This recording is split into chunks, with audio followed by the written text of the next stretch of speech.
I want to repeat what I said earlier in the broadcast about those people who are working tirelessly to get that House Intel memo freed and out to the American public.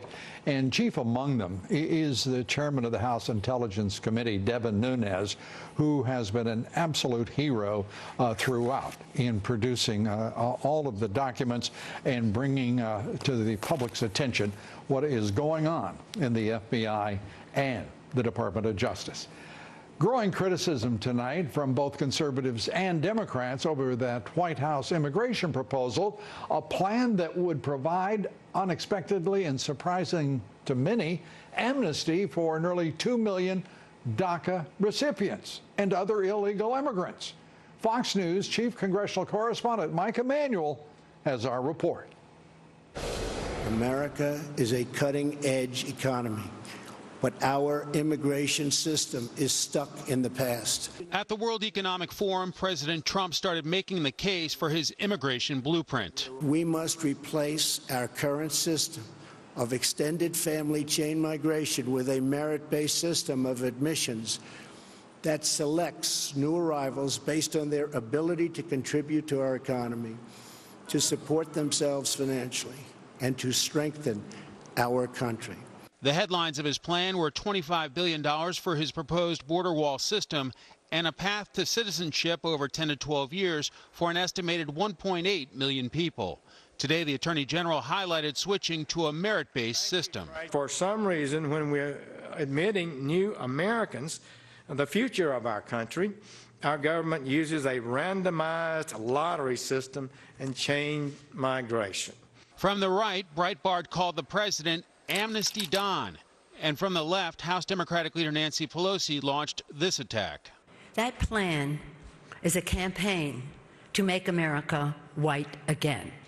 It's a plan that says over 50% of the current legal immigration will be cut back, that many people will be sent out of the country. The Senate Democratic leader Chuck Schumer got into a Twitter feud with the president today. Schumer tweeted, "Unfortunately, this plan flies in the face of what most Americans believe."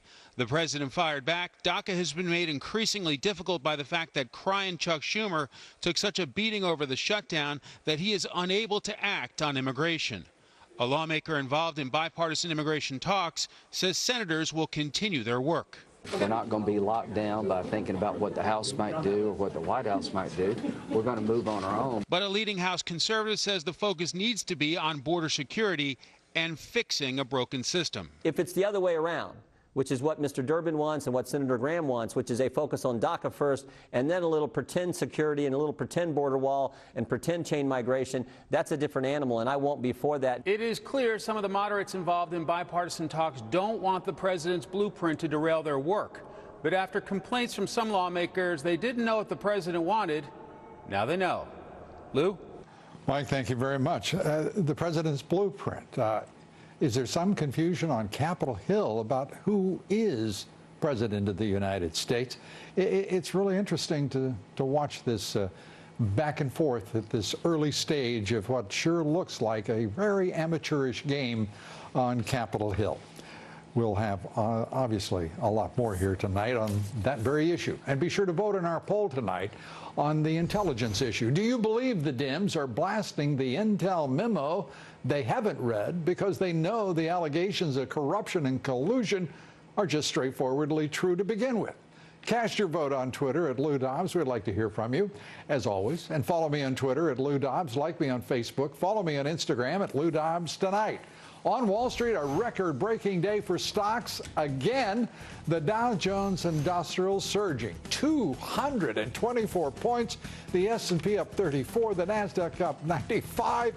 And as you might suspect, all three indexes closing at new record highs. Volume on the big board, 3.4 billion shares. For the week, the three indexes each gaining more than 2%. And we should point out that the Dow Jones Industrials has just set its 99th record since President Trump was elected. And the economy isn't doing badly. It continues to gain momentum, in fact, expanding 2.6% in the first report on the fourth quarter. The GDP growth rate slowed just a bit because of a widening trade deficit.